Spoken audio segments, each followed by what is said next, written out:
Iran supreme leader Mustafa ఖమైనీ ఆయన ఆసుపత్రిలో చికిత్స పొందుతున్నారంట. సీరియస్గా ఉందట. ఇది ఏకంగా ఒక ఇంటర్నేషనల్ మీడియా కథనం ద టైమ్స్లో వచ్చినట్టు వార్త. దీని ఇప్పుడు అమెరికా కూడా అభివర్ణిస్తోంది.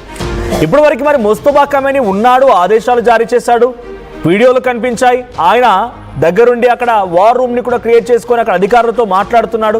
ఇవన్నీ వీడియోలు ఏంటి అని అడిగినప్పుడు ఇవన్నీ కూడా ఏ వీడియోలు అనేటువంటి మాటని ద టైమ్స్ కథనం ద్వారా అర్థమవుతోంది.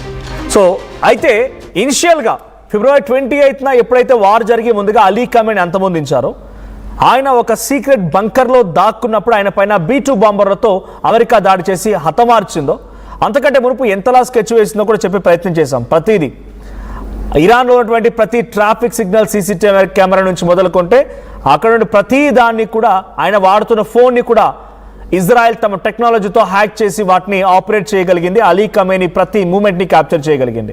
అంతలా టార్గెట్ చేసి అంతలా క్యాప్చర్ చేయగలిగింది కాబట్టే ఈ రోజున అలీ ఖమైనీ అంతమొందించడానికి అమెరికా అండ్ ఇజ్రాయెల్కి చాలా తేలికైంది.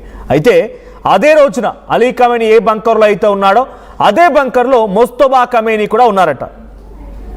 అలీ ఖమైనీ చనిపోతే ముస్తఫా ఖమైనీకి చాలా తీవ్రంగా గాయాలైపోయి కోమాలోకి వెళ్ళాడట.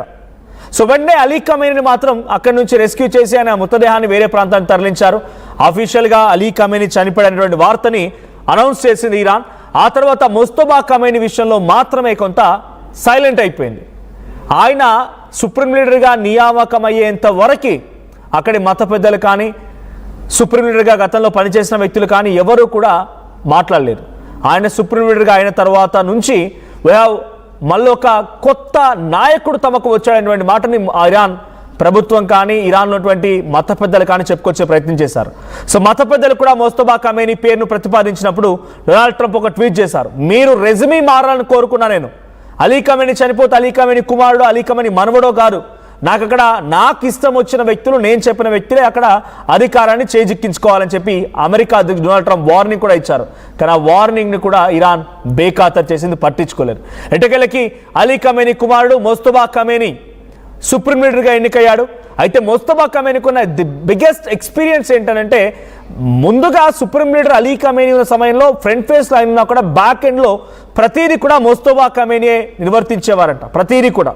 సో ఇప్పుడు ఆయనకి అది ఎక్స్పీరియన్స్గా ఉంది కాబట్టి ముస్తఫా ఖమైనీ IRGCకి అటు ఇరాన్ని అమెరికా చేస్తున్న యుద్ధంలో IRGC తిప్పి కొడుతోంది, అమెరికాని నిలువరించగలుగుతుందని చెప్పి అంతా భావించారు. కానీ ఆయన 1-2 రోజుల్లో తిరిగి వస్తారనుకున్నప్పటికీ ఆయన కోమాలో ఉండిపోయి అటే ఉండిపోతున్నారు. సో ఇప్పుడు కూడా ఆయన కోమ్ సిటీలో సీక్రెట్గా ట్రీట్మెంట్ తీసుకుంటున్నారంట. ప్రభుత్వ కార్యకలాపాల్లో కానీ ఎక్కడా కూడా తన డెసిషన్స్ లేవట, జీరో. ఆయన కంప్లీట్ మౌత్ షట్ డౌన్ అంతే అయింది, కోమాలోకి వెళ్ళిపోయారంట. ఫిబ్రవరి 28న అలీ ఖమైనీ చనిపోయిన రోజు అదే రోజు ఆయన కూడా గాయాలయ్యాయి. సో మరి ఇప్పుడు ఆ వీడియోలన్నీ మీకు కనబడుతున్నాయి చూడండి, పైన రైట్ సైడ్లో కనబడుతున్న ఆ విజువల్కి మీరు గమనించండి. ఆయన ముస్తఫా ఖమైనీ. మరి ఏంటి ఈ వీడియో అంటే కంప్లీటెడ్గా AI వీడియో అనేది ఇంటర్నేషనల్ మీడియా కథనం ద టైమ్స్ ద్వారా అర్థమవుతోంది. ఇది AI వీడియో.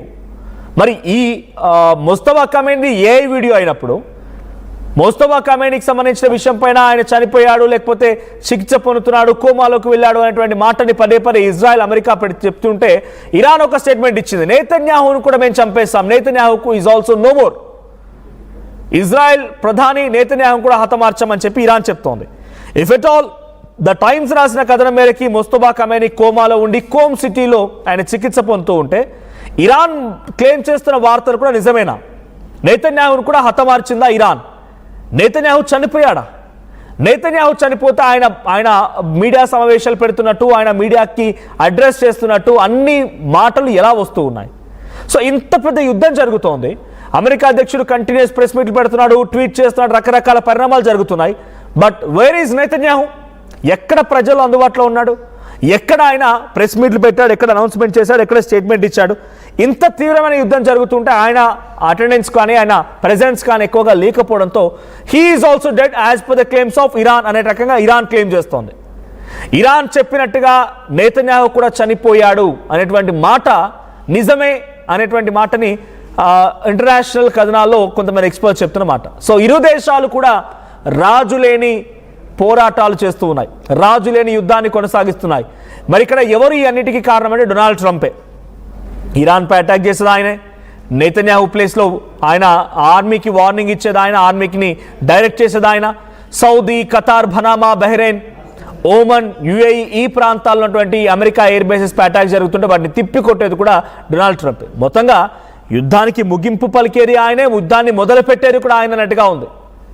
మొదలుపెట్టింది ఆయన, ముగింపు పలకబోతోంది కూడా ఆయన అన్నట్టుగా ఉంది. ముస్తఫా ఖమేనీ కనుక నిజంగానే అక్కడ చికిత్స పొందుతూ ఉంటే మరి ఎవరు లీడ్ చేస్తున్నారు ఇరాన్ని? ఒక రాజు లేనటువంటి సైన్యం ఎన్ని రోజుల పాటుగా లీడ్ చేయగలుగుతోంది?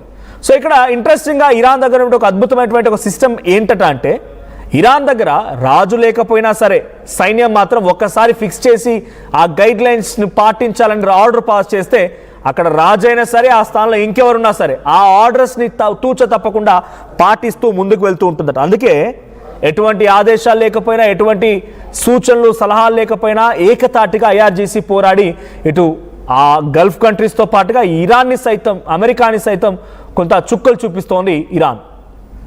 ఇరాన్ దగ్గర ప్రెసిడెంట్ ముస్తఫా ఖమేనీ లేనటువంటి మాట నిజమే అయితే ఇక్కడ ఐఆర్జీసీ ఎంత పవర్ఫుల్ అర్థమవుతోంది. డియోగ్రాషియా 4,800 కిలోమీటర్ దూరం ఉన్నటువంటి అమెరికా ఎయిర్ బేస్ని టార్గెట్ చేయడం, ఇది ఇరాన్ చేసిన అతిపెద్ద ప్రాజెక్ట్. 2 అమెరికా యుద్ధ విమానాల్ని కుప్పకూల్చేయడం, 1 కాదు 2 కాదు, చాలా వరుస. ఎక్కడ ప్రజలు అందుబాటులో ఉన్నాడు, ఎక్కడ ఆయన ప్రెస్ మీట్లు పెట్టాడు, ఎక్కడ అనౌన్స్మెంట్ చేశాడు, ఎక్కడ స్టేట్మెంట్ ఇచ్చాడు. ఇంత తీవ్రమైన యుద్ధం జరుగుతుంటే ఆయన అటెండెన్స్ కానీ ఆయన ప్రెజెన్స్ కానీ ఎక్కువగా లేకపోవడంతో he is also dead as per the claims of Iran అనే రకంగా ఇరాన్ క్లెయిమ్ చేస్తోంది. ఇరాన్ చెప్పినట్టుగా నెతన్యాహు కూడా చనిపోయాడు అనేటువంటి మాట నిజమే అనేటువంటి మాటని ఇంటర్నేషనల్ కథనాల్లో కొంతమంది ఎక్స్పర్ట్స్ చెప్తున్న మాట. సో ఇరు దేశాలు కూడా రాజులేని పోరాటాలు చేస్తూ ఉన్నాయి, రాజులేని యుద్ధాన్ని కొనసాగిస్తున్నాయి. మరి ఇక్కడ ఎవరు ఈ అన్నిటికీ కారణమంటే డొనాల్డ్ ట్రంపే. ఇరాన్పై అటాక్ చేసేది ఆయనే, నెతన్యాహు ప్లేస్లో ఆయన